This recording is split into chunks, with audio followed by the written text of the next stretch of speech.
Hi there, Janet Fritz here for Galaxy Girl Creations. Welcome to my channel and welcome to day one of Kit Conspiracy. Actually, it's day two. Yesterday was our kit share day. Today is day one of layouts. And what this series is MK and I are using the same kit all week for the first week in April. Then we're going to switch kits next Tuesday and we will use the same kit for a week and so on throughout the month. Now our kits this time, we did a stash dive for two of them. So this week is a stash dive. It is a mashup of several different Cocoa Vanilla masculine collections, and we have very similar supplies. Not every single thing is the same, but we are using very similar. I think the papers are almost all the same, and the embellishments are kind of a toss-up on whether they're the exact same ones, because we had partial packs of the same kits, but some of them were used in her pack and other ones were used in my pack and whatnot. So I decided to pull out the circular stitching guide from MK's shop, Some Assemblage Required, and it happened to match up with a couple of the circular lines on this mandala paper that I decided to cut in half and use on this project, which was really kind of funny because in my share, if you watched yesterday, you might remember I said this is probably the last paper that I would use, or I would only be using the green side because I'm not really a big fan of the mandala. It's nothing against this particular piece of paper. They're just not my jam. But I decided to go ahead and use it because I had some archery photos that I found that I needed to scrapbook, and I thought it kind of went with the whole target idea. And then I pulled out one of the other stitching guides that MK has. So she originally came out with a set of two that are like straight stitches, and then the circular one. And if you watched her live release yesterday, I'm hoping that she showed it yesterday, but she has a hex one that has just come out as well. So that is really awesome.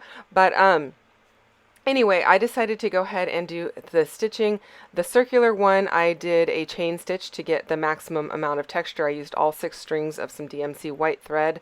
And then I decided to do the X marks on the opposite side. The paper that I'm using for the background is actually mountains if you turn it a half a turn counterclockwise, but I decided to use it and ignore the mountains and just go with the blue theme. So I'm doing a very tone-on-tone monochromatic layout for this. I will be also adding in a bunch of wood veneer from MK's shop. I will put links to all of the products down below in case you are interested in them.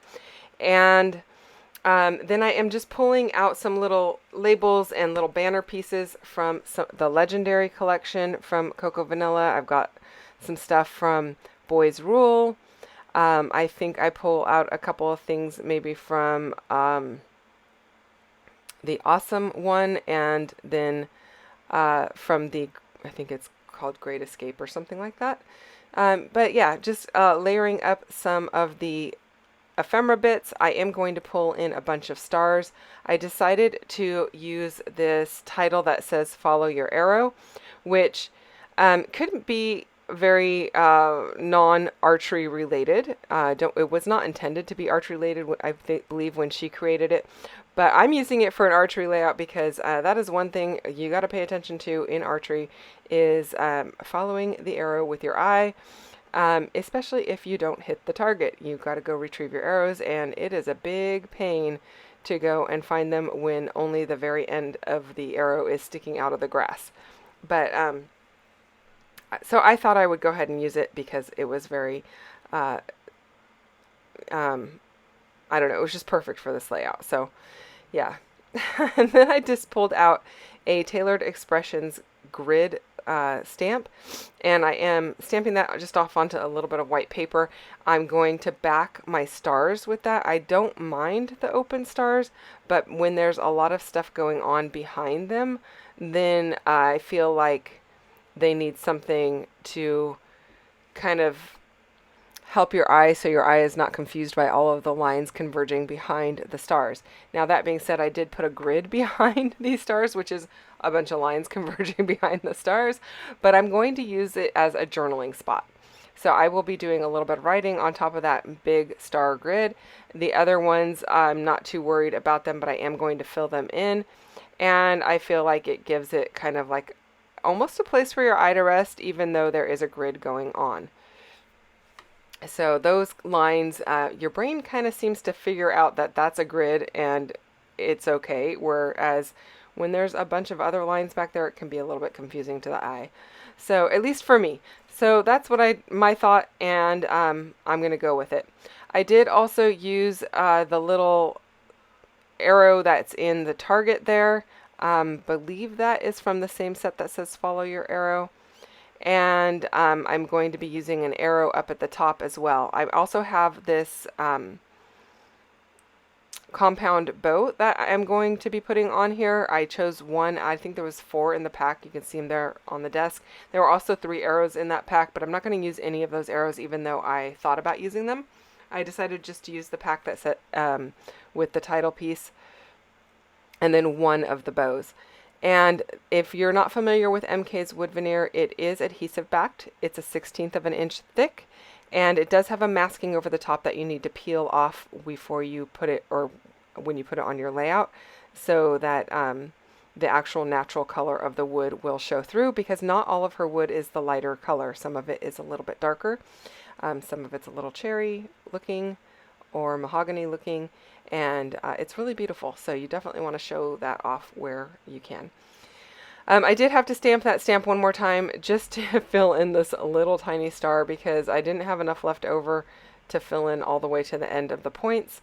And it's not very difficult to do, you know, it's all straight lines, and I just snipped it off with my scissors. I'm liking the way that it's looking. It's giving it a lot of texture.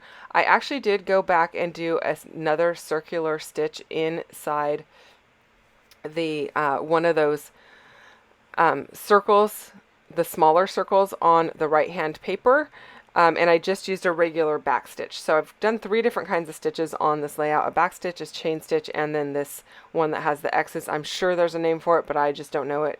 It's, you know, embroidery and stitching is not really my thing except on paper, and so I don't know all of the names of all of the stitches available out there, but I think it looks really cool and adds a really nice texture to the layout, and I love the finished product on this. I did play around with moving some of those pieces around, but at the end of the day I decided to go ahead and leave them where they were, the wood veneer pieces that is. And while I am putting these last bits down, I wanted to mention that we do have a Facebook group you can go and join. You can play along with your own kit. It doesn't have to be anything like our kit, but the idea is to use a kit for a week and see what you can do with it. We use the same kits because we always find it really fun to see what the other person is making using the same supplies, because our minds work in completely different ways. They work in such different ways. The other day we were looking at planning out some photos, and yeah, she started with the end of the project, and I started with the beginning of the project. It's just how we roll. But yeah, it's fun. And I always really enjoy seeing her use of different things. So besides the Facebook group link down below, again, there will be product links for the products that are in her shop, and a link to her channel. So go and check out what she is creating using the same cocoa vanilla supplies that I am using today. If you happen to have these supplies in your kit, we invite you to play along. If you don't have them in your kit, we invite you to play along with your own supplies, and feel free to post what you've created using your kit in our Kit Conspiracy group. You can also post a picture of your kit supplies. We do allow ourselves to bring in some additional cardstock and some scrap papers out of your scrap bin, and then additional embellishments. In fact, we don't even always kit up embellishments in advance, or at least we didn't start by doing that, but we allow ourselves to add here and there with the embellishments, because you never know when you're going to need a label, or maybe you want to die cut something out of one of your papers. So yeah, that's totally okay. It's a very low-key group and a lot of fun to check it out. I am adding some puffy stars onto here and just supporting them with a little bit of liquid glue so they don't pop off when you slide them in the page protector. And that's it, you guys. Thank you so much for spending time with me today. Hit that thumbs up button if you enjoyed watching this video, and if you're not already subscribed to my channel, I would love for you to subscribe and hit the bell for notifications each time I release a new video, which we are committed to doing Wednesday, Friday, and Sunday for Kit Conspiracy, if not more often. So come back for sure on Friday, if not before, and we'll see you then. Thanks for watching. Bye-bye.